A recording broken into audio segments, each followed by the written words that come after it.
Hi అండి అందరికీ. ఈరోజు మనతో పాటు శ్రీకాంత్ సోమయాజులు గారు ఉన్నారు. వారితో మాట్లాడి పెళ్లి గురించి ఇంకొన్ని విషయాల గురించి తెలుసుకుందాం అన్నమాట. నమస్తే అండి. నమస్తే అమ్మా. రాశి చక్రంలో పెళ్లి గురించి చూసేటప్పుడు ఏ అంశాల గురించి చూడాలంటారు?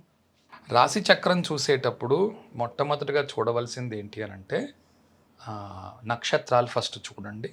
D1లోని లగ్నాధిపతిని, లగ్నాధిపతి యొక్క డిస్పోజిటర్ని, లగ్నము యొక్క స్ఫుటని, లగ్న నక్షత్రము, లగ్నాధిపతి నక్షత్రము, లగ్నాధిపతి ఏ రాశిలో ఉంటే ఆ రాశి యొక్క అధిపతి యొక్క నక్షత్రం, డిస్పోజిటర్ అంటాం దాన్ని. ఈ మూడిటి నక్షత్రాలు చూడండి. నేను ప్రతి నక్షత్రం మీద 2 గంటల సేపు వీడియో చేశాను. ఆ వీడియోస్ ఫస్ట్ చూడండి. చూస్తే దాంట్లో లగ్న స్ఫుటలో కానీ అంటే లగ్న నక్షత్రంలో కానీ లగ్నాధిపతి యొక్క డిస్పోజిటర్ నక్షత్రంలో కానీ పెళ్ళికి సంబంధించిన ఇబ్బందులు ఉన్నాయి అని మీకు అనిపిస్తే అది ముందు హెచ్చరికగా ఓ పక్కన పెట్టుకోండి. ఆ జాతకానికి ఇది హెచ్చరిక. ఇప్పుడు సప్తమాన్ని పరిశీలించండి. ఇదే విధంగా సప్తమంలో వచ్చే స్ఫుటలోని ఉన్న నక్షత్రము ఏమున్నది, సప్తమాధిపతి ఎవరున్నారు, సప్తమాధిపతి ఏ రాశిలో ఉన్నాడో ఆ రాశి యొక్క అధిపతి ఏ నక్షత్రంలో ఉన్నాడు, ఈ మూడింటికి కూడా చూడండి. అది చూస్తున్నప్పుడు కూడా అన్నిటికంటే అందులో కూడా ఇంపార్టెంట్ ఏంటి అంటే డిస్పోజిషన్. అదే సప్తమాధిపతి ఏ రాశిలో ఉన్నాడో ఆ రాశి యొక్క అధిపతి యొక్క నక్షత్రం, ఇది అన్నిటికంట ఇంపార్టెంట్ అయిన విషయం. ఇప్పుడు లగ్నాధిపతి డిస్పోజిటర్, సప్తమాధిపతి డిస్పోజిటర్ అంటాం వీటిని. ఈ రెండిటి నక్షత్రాలు జాగ్రత్తగా చూడండి.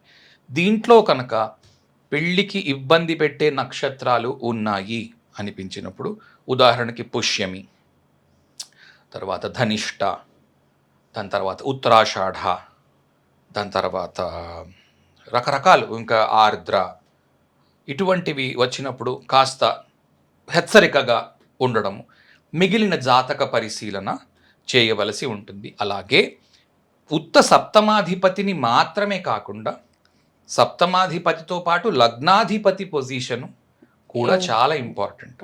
లగ్నాధిపతి ఎలా ఉన్నాడు, లగ్నాధిపతి నుంచి సప్తమాధిపతి ఎన్ని గళ్ల దూరంలో ఉన్నాడు అన్నది కూడా ఇంపార్టెంట్. కానీ అన్నిటికంటే ముఖ్యంగా చూడవలసింది హెచ్చరికగా, మొట్టమొదటి హెచ్చరిక ఎక్కడి నుంచి వస్తుందంటే లగ్నాధిపతి ఎక్కడైతే ఉన్నాడో ఆ రాశి యొక్క అధిపతి యొక్క నక్షత్రము, దాన్ని పట్టుకుంటే లగ్నాధిపతి డిస్పోజిషన్ అంటాం. దాన్ని పట్టుకుంటే, ఆ నక్షత్రాన్ని పట్టుకుంటే మీకు లైఫ్ థీమ్ మొత్తం వస్తుంది. దాంతోపాటు లగ్నము ఎందులో ఉందో ఆ నక్షత్రాన్ని పట్టుకుంటే ఈ రెండింటినీ జోడిస్తే లైఫ్ థీమ్ వచ్చేస్తుంది. సప్తమం యొక్క స్ఫుట, సప్తమాధిపతి యొక్క డిస్పోజిటర్ నక్షత్రము, ఈ రెండు పట్టుకుంటే సప్తమం యొక్క థీమ్ వచ్చేస్తుంది. సో మనకు ఒక థీమ్ క్లారిటీ ఉంటుంది. ఇందులో ఈ జీవితము, వివాహ జీవితం ఇలా కూర్చుంటోంది, మనిషి జీవితం పూర్తిగా ఇలా వెళ్ళబోతోంది. ఈ రెండింటినీ పట్టుకుని దాని తర్వాత మీరు లగ్నాధిపతి, సప్తమాధిపతి పరస్పరం ఎలా ఉన్నారు, అంతేకాని ఏదో సప్తమాధిపతి వ్యయంలో ఉన్నాడు అని ఊరుకోకండి, లేదా సప్తమాధిపతి అష్టమంలో ఉన్నాడు అని ఊరుకోకండి. సప్తమాధిపతి అష్టమము, సప్తమాధిపతి వ్యయము, సప్తమాధిపతి షష్టమము ఉన్నంత మాత్రం చేతి ఖచ్చితంగా డైవర్స్ వచ్చేస్తుందని మాత్రము చెప్పలేము. క్లుప్తంగా ఇది సమాధానము. ఇంకా చాలా విషయం మనం చర్చించుకోబోతున్నాం కాబట్టి ముందుకెళ్దాం. ఓకే, ఇప్పుడు సప్తమాధిపతి ఇందాక చెప్పారు కదా 12, 6, 8, 12 స్థానాల్లో ఉంటే కనుక డైవర్స్ వస్తాయంటారా స్వామి? అంటే సాధారణంగా ఇప్పుడు కొంతకాలం వరకు, ఒక 50-40 సంవత్సరాల క్రితం వరకు ఆడవాళ్ళు ఎవరు ఉద్యోగాలు చేసేవారు కాదు. అవును, కరెక్ట్. భర్త మీద ఆధారపడి ఉండేవారు. పెళ్ళయ్యేంత వరకు తల్లిదండ్రులు పోషించేవారు. పెళ్ళయిన తర్వాత భర్త పోషణలో ఆవిడ బ్రతికేది. భర్తని మీరు అని ఆవిడ సంబోధిస్తే ఈవిడిని మాత్రం ఆయన ఏకవచనంతోనే పిలిచేవాడు. ఇప్పుడు ఇద్దరు సరి సమానంగా ఉన్నారు, బండికి 2 చక్రాలు అన్నది ఈవేళ నిజం అవుతోంది. కనుక షష్టాష్టమ వ్యయాలు చూసేటప్పుడు 3 విషయాలు గమనించండి. 6వ ఇల్లు అంటే జనరల్ రూల్ ఏంటంటే సప్తమాధిపతి 6వ ఇంట్లో ఉంటే, అంటే 7వ ఇంటి అధిపతి 6వ ఇంట్లో ఉంటే డైవోర్స్ అనేది ఒక నానుడి. కానీ నేటి కాలమాన పరిస్థితుల్లో ఆవిడ పెద్ద సైంటిస్ట్ అనుకుందాం, ఆవిడ ఇప్పుడు ఒక వ్యక్తి జాతకం చూస్తున్నారు, చేసుకోబోయే అమ్మాయి పెద్ద సైంటిస్ట్, ఓకే, లేదా భర్త కంట పెద్ద ఉద్యోగం చేస్తాం. ఈయన దగ్గరకు వచ్చి చెప్పింది, నువ్వు నన్ను చేసుకో, నేనే నిన్ను అన్ని రకాలుగాను చూసుకుంటాను, ఉద్యోగం వేయించుకుంటాను, నేనే నీకు చేయవలసినవన్నీ చేస్తాను, ఓకే, కాబట్టి నువ్వు నన్ను చేసుకో, నేను నీ ఆర్థిక స్థితి అంతా నాకు తెలుసు, నాకు ఒక్కటే కండిషన్ ఉంది, ఏంటి అంటే నువ్వు నాతో వచ్చేయి, నేను మొత్తం నేను చూసుకుంటాను, మీ ఇంట్లో వాళ్ళందరినీ కూడా నేను సెటిల్ చేస్తాను. అలాంటి వాళ్ళు కూడా ఈ మధ్యన ఉన్నారు. ఆడవాళ్ళు పెద్ద పొజిషన్లో ఉన్నప్పుడు అతను కొద్దిగా కిందని ఇంటి దగ్గర చూసుకునేవాడు కావచ్చు, లేకపోతే చిన్న ఉద్యోగం చేసేవాడు కావచ్చు, అతనికి ఆవిడ కంటే కిందన ఉన్నవాడు కావచ్చు. అటువంటి ఉన్నప్పుడు 6వ ఇల్లు యాక్టివేషన్లో ఉన్నా కూడా మిగిలిన జాతకాన్ని చూడండి, మిగిలిన విషయాలు చూడండి. అలా ఉన్నప్పుడు అమ్మాయి విషయంలో సరిపోతుంది. అంటే అబ్బాయి జాతకం చూస్తున్నాం 7వ ఇంటి అధిపతి 6వ ఇంట్లో ఉన్నాడు అన్నప్పుడు, లేదా అమ్మాయి జాతకం చూస్తున్నాం 7వ ఇంటి అధిపతి 6వ ఇంట్లో ఉన్నాడు అన్నప్పుడు ఆ అమ్మాయే ఉద్యోగం వేయించుకుంటోంది, అలాంటివి కూడా ఉన్నాయి. లేదా ఆ అబ్బాయే పిలిచి ఉద్యోగం వేయించుకుంటున్నాడు. 6వ ఇల్లు ఉద్యోగము, రోజు చేసే దినకర్మ, రోజు చేసే క్రియ, ఓకే, మన దినచర్య. ఆ దినచర్యలో భాగంగా అతను ఇప్పుడు 7వ ఇంటి అధిపతి దినచర్యలోకి వెళ్ళిపోతున్నాడు. కాబట్టి ఎవ్రీడే ఆవిడ గురించి ఏదో పని చేస్తున్నాడు, లేదా ఎవ్రీడే ఆయన గురించి ఈవిడేదో పని చేస్తోంది, ఓకే, ఇద్దరు కలిసికట్టుగా ఓ చోట పని చేస్తున్నారు. ఇలాంటప్పుడు కూడా మీకు 7వ ఇంటికి 6వ ఇంటికి ఉండే అవకాశాలు ఉన్నాయి. కానీ పూర్తి జాతకం చూడండి, ఇదే ఉంటుంది అని నేను అనడం లేదు, ఇది కూడా ఒక పాసిబిలిటీ ఉంది, దీన్ని కొట్టి పారేయకండి. ఎందుకంటే ఆడవాళ్ళు ఈ రోజుల్లో అన్ని రంగాల్లోని ముందుకు వెళ్తున్నారు.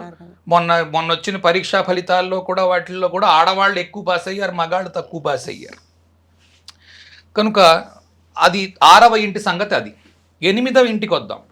8వ ఇంటికి వచ్చినప్పుడు 7వ అధిపతి 8వ ఇంట్లో ఉన్నప్పుడు జీవితము పెళ్లి తర్వాత పెను మార్పు, పెద్ద మార్పు. అంటే బాగా పేదరికంలో పుట్టిన అమ్మాయి బాగా డబ్బున్న ఇంట్లోకి వెళ్ళడం, ట్రాన్స్ఫార్మేషన్ అంటాం కదా, 8th హౌస్ పెద్ద ట్రాన్స్ఫార్మేషన్. లేదా అప్పటిదాకా పరిచయం లేని వ్యక్తులు ఎవరు లేని, పెద్దగా సంఘంలో తిరగనటువంటి అమ్మాయి సడన్గా ఒక్కసారిగా ఏదో ఒక పెద్ద ఇంటి కోడలవుతోంది, ఒక్కసారిగా జీవితంలో పెనుమార్పు వస్తోంది అన్నప్పుడు కూడా 7వ అష్టమంలో ముఖ్యంగా D1లో ఉండే అవకాశాలు ఉన్నాయి.